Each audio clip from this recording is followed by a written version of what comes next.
IPL is the biggest product.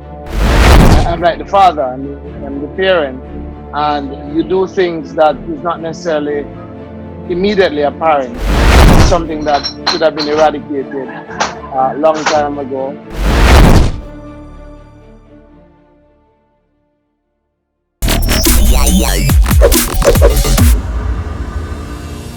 Oh no, I'm extremely excited. I mean, I'm getting up early every morning to watch it.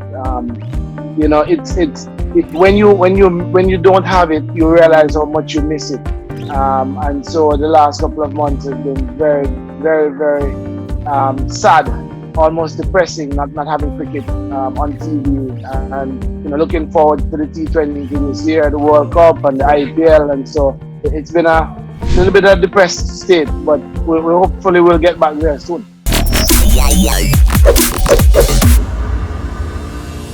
Came into my mind 2 years ago, but we didn't act on it. Then chairman said to me that he has all the votes, so no worries, no, don't even think about it. So I said, okay, I'm not thinking about it. But then I left it. I haven't left the West Indies cricket last year. I was focusing on my business, and then the USA Cricket Hall of Fame, which is an interesting group. It's been around almost 40 years and has members from all over the world, or from the diaspora, and it's interesting. Pakistanis, Indians, Bangladeshi, Caribbean people. And I've spoken at the award ceremony. I've been there a couple of times, and they felt that my vision for West Indies cricket and what I was trying to do is actually bigger than West Indies cricket, but it was more world vision for cricket. So, I thought about it, and then I said, hey, why not? Let me see if the members in the world share my vision and would want to move world cricket forward. And all qualified and very eminent persons to lead. I would love to hear their vision for world cricket, because my vision for world cricket is not a selfish one. So if anyone gets inside there and actually grow the sport worldwide, add participants, etc., then I think it works well. If I get the post, first I'll be very honored to serve in that role and serving after Shashank. We have a very good relationship, so if I was to get that role, I would definitely draw on his strengths and what he has done so far, and hopefully you'll have to guide me on the way and the path forward, because navigating world cricket is not easy. It's all the personalities to navigate, and Shashank, I think, did it beautifully all around the world. So I would like to use his blueprint and take it forward. And again, it all depends on the members. For me, it seems to me that the 3 strong members will come out of this still in a good position. Unfortunately, you'd have heard West Indies cricket has been struggling financially, and so it all depends on everybody getting together and having a plan to survive. Because I think right now it's more about survivability than anything for the next 2-3 years. You'd have seen the amount of companies that have filed for bankruptcy, large companies that we thought were very strong. And so cricket and sports is no different. So what is the strategy? What is the most valuable products that we have on sale, and what do we use that, and how do we use that to actually grow and benefit all? I think it's T20. I don't necessarily believe it's international T20. I believe the IPL, the Big Bash, are more profitable ventures, and so maybe that is the product that we use to support all. But that discussion needs to be had to see how we can get that done. Yeah, I think we just need to settle down. We don't need any more formats in the game. I think T20 is a game.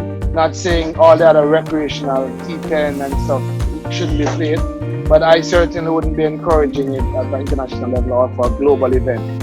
I think we have enough to work with.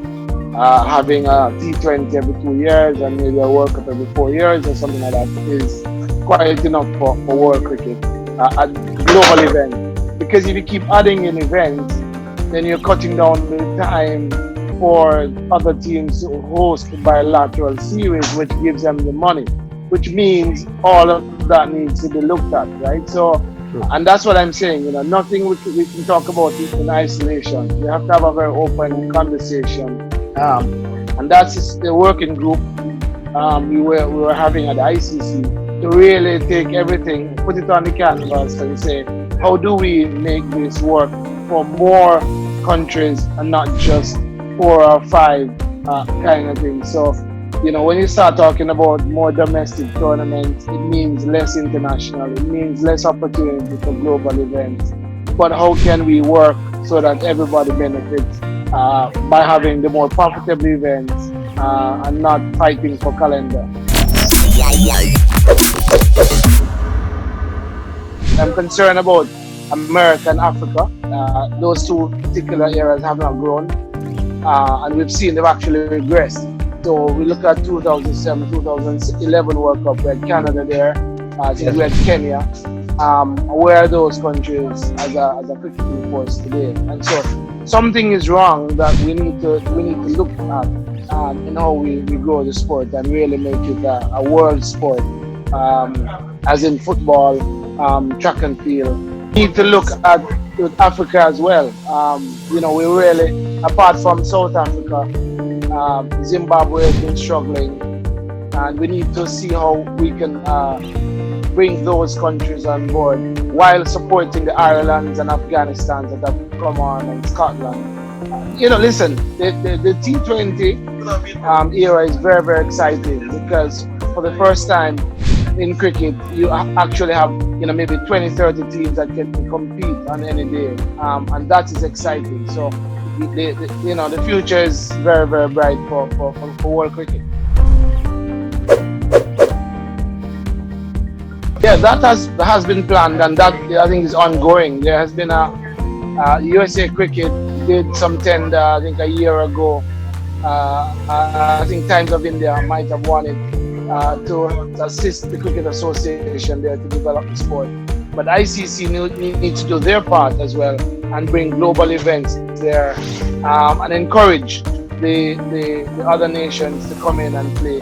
It's one of the challenges with cricket is that cricket needs its own infrastructure, which is probably very expensive, specialized pitches and that kind of thing. And so we need to figure out ways, maybe, again, I've said it before, maybe look at artificial surfaces that is not as expensive in order to allow the game to grow. And then for international events, then we may have, the proper pitches, that kind of thing. So we need, part of the challenges, Adesh, is that we need private investment into these things rather than the governing body trying to make this investment, because ICC doesn't have the cash.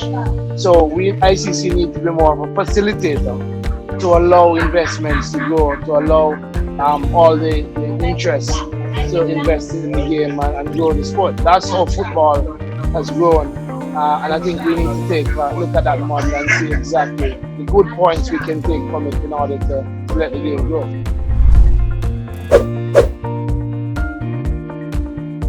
No, absolutely. And I think that is the platform on which I'm running.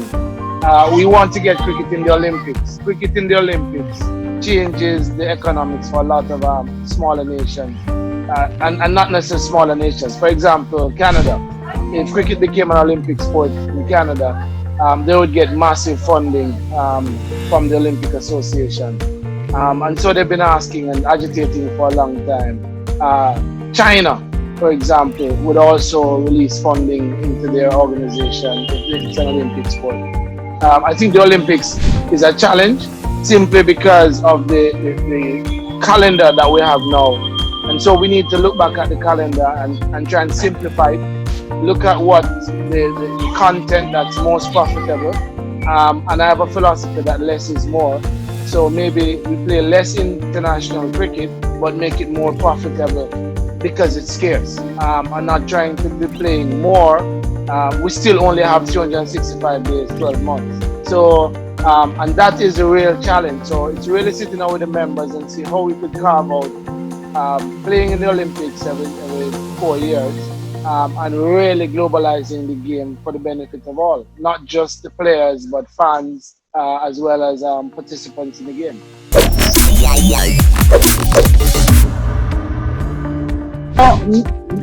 No, the ICC doesn't have a say in it, but in the boardroom, I don't actually see that.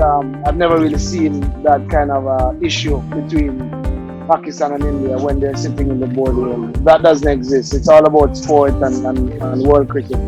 But the challenge exists that there are racial, political tensions between the two, and that boils over in different sections. I don't see any issue with the cricket boards working together, but again, it's one of those challenging things that unless we solve it from a political standpoint, I'm not so sure how we can assist where cricket is concerned. But it is a concern, and you have a very responsible chairman there now in Isan, a well-respected individual in Ganguly, and I think they'll be able to work things out going forward.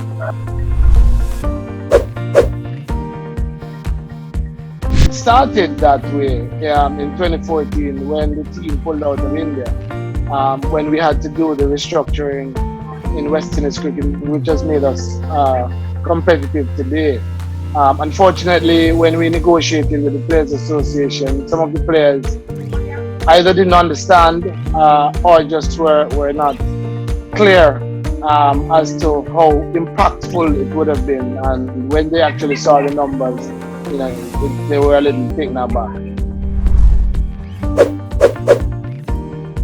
Again, it's awareness, right? I mean, like I said, a lot of us are now being more aware of what racism is and discrimination, because racism is, in my view, is a subset of discrimination. I mean, there are all different forms of it, and I think it is now definitely in front of us, and so we need to be aware, but we also need to make the other person aware that they may be offending us, and I think that is what this whole matter has brought there, that if I'm offended, rather than sitting in the side and say, you're hurting me, I can actually speak up and say, listen, you're offending me, and you may have not been aware, and so you can rectify it.